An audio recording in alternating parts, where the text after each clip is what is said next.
On ne naît pas business developer. Il n'y a pas une école où on a pris un diplôme et on est business developer, non. Mon parcours a été un petit peu un parcours que je dirais standard. J'ai intégré une école d'ingénieur. Première expérience que j'ai commencée, c'était chez Areva. J'ai commencé à Chalon-sur-Saône en tant que stagiaire. On m'a proposé d'autres postes, responsable de l'eau, chef de projet, responsable de la direction projet, puis responsable financier, responsable commercial. Après ça, j'ai intégré le groupe Engie par le biais de la société Tractebel, où j'ai commencé au démarrage comme responsable d'offres dans le secteur hydroélectrique. Et après, je suis devenu business developer. On est sur des secteurs, l'infrastructure, l'énergie et l'eau.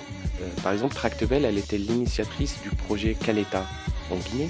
C'est un barrage hydroélectrique où on peut faire des grands ouvrages, type l'Arche de la Défense, c'est Tractebel qui a fait le design, ou le Grand Paris. Un business developer dans le bureau, il ne sert à rien. Un business developer doit être toujours au contact du client. 70% de mon temps, c'est des déplacements à l'international. L'année dernière, je me suis déplacé 200 jours dans 33 pays à peu près. Donc à l'étranger, on va essayer d'avoir le maximum de rendez-vous possible.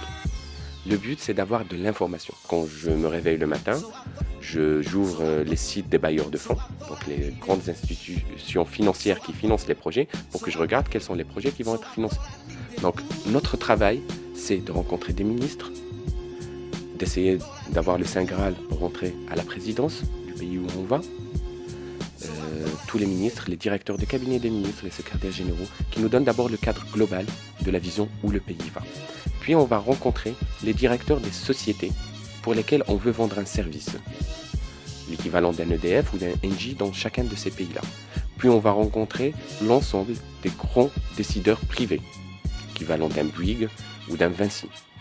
Puis on va rencontrer les partenaires ingénieurs locaux. Quand un client lance un appel d'offres, donc on fait le lancement de l'appel d'offres, on leur explique tout le contexte, comment se positionner, quelle est la concurrence qu'on a, comment les concurrents se positionnent, quel est le niveau de prix sur lequel on doit se positionner, quelle est la vision du ministère, du gouvernement sur ce projet-là, afin de bien répondre à l'appel d'offres et d'être le plus compétitif possible. Pour faire ce métier, c'est d'abord des compétences humaines.